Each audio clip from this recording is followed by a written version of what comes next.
Welcome, my name is Don and today we're here to talk about preparing your ATV for the upcoming riding season.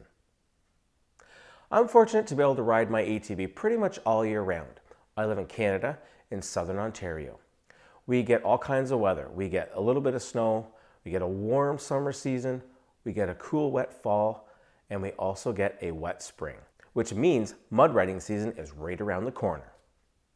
It's mid-March right now, so what I'm going to be doing is I'm going to be doing a deep inspection of my ATV. Let's go. First thing, I'm going to get everything as clean as possible so I can really get a good look and see what's going on. The whole point of this is to inspect all your wear items and replace them before they fail. That's what preventative maintenance is. I have a 2021 Can-Am Renegade 1000 XMR. I don't expect to find too many issues with it, but it has had a hard life, a hard 1,700 kilometers, so we'll see what happens with it. If your ATV is a few years old, some of these items are definitely going to need some attention.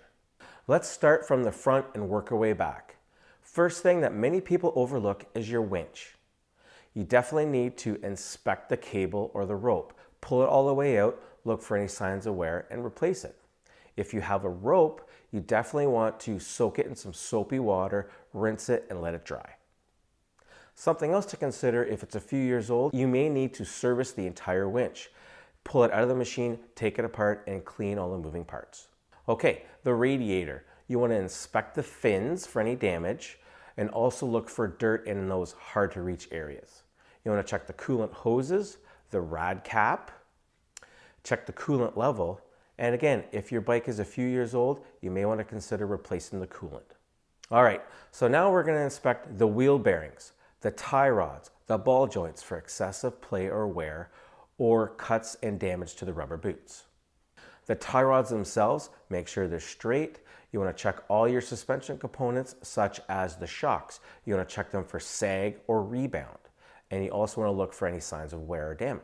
Your steering. Check the steering for play. You're going to check the pitman arm. You're going to want to lubricate the steering bushings. Next, we're going to want to check the suspension components. The A-arm bushings are a big key to look at. Next, we have the brakes. You want to inspect the brake pads, the brake calipers, the brake rotors, the brake lines for signs of abrasion.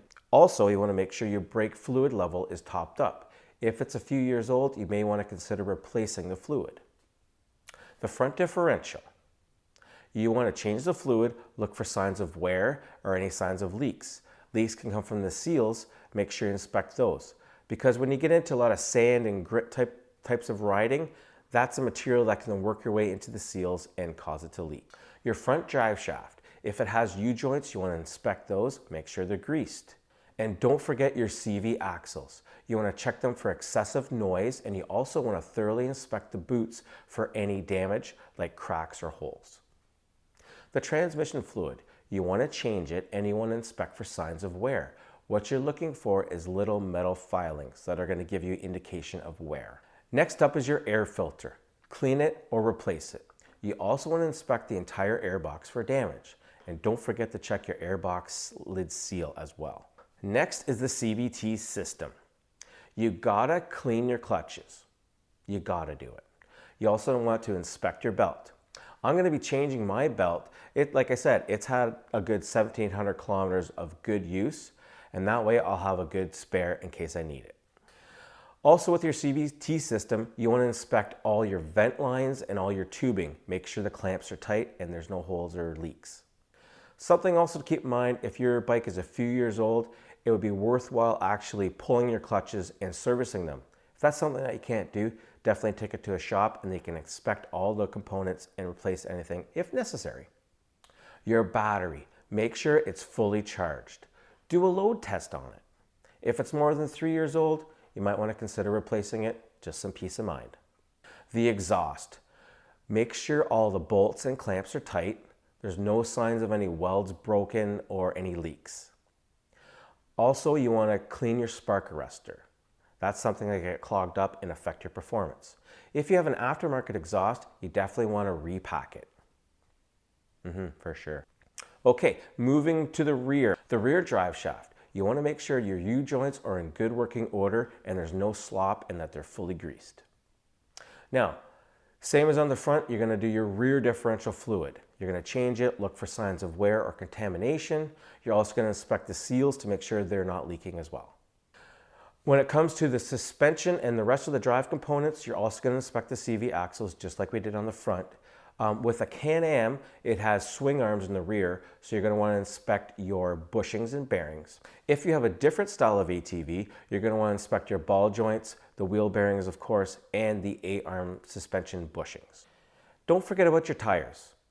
Give them a good once over. Rotate them if you can. Some ATVs have 2 different size tires, so you can't. If you have B-lock wheels, check the torque on your rings to make sure the bolts are all torqued properly. Again, if you've taken your wheels off, make sure the lug nuts are tightened properly as well. No one wants a wheel flying off. Don't forget to overlook all the regular maintenance items that you should be doing, like your oil and filter, and that all your suspension, bushings, and grease points are full with grease. And don't forget about your lighting system. Make sure that all the bulbs are working, nothing's cracked, and that all the connections are good and tight. Oh yeah, one thing to not overlook is your riding gear. It's what keeps you clean, dry, and warm. So before you start the riding season, give it a good once over, inspect the seams, look for any signs of damage, any tears or holes, check your booties, inspect your boots. Maybe you gotta replace the laces. Give it a really good deep cleaning. Now, I've already inspected my gear thoroughly once already, and I just went for a ride the other day, and I need to give it a cleaning. But you know what? If you don't have your set of FINNTRAIL riding gear, what are you waiting for?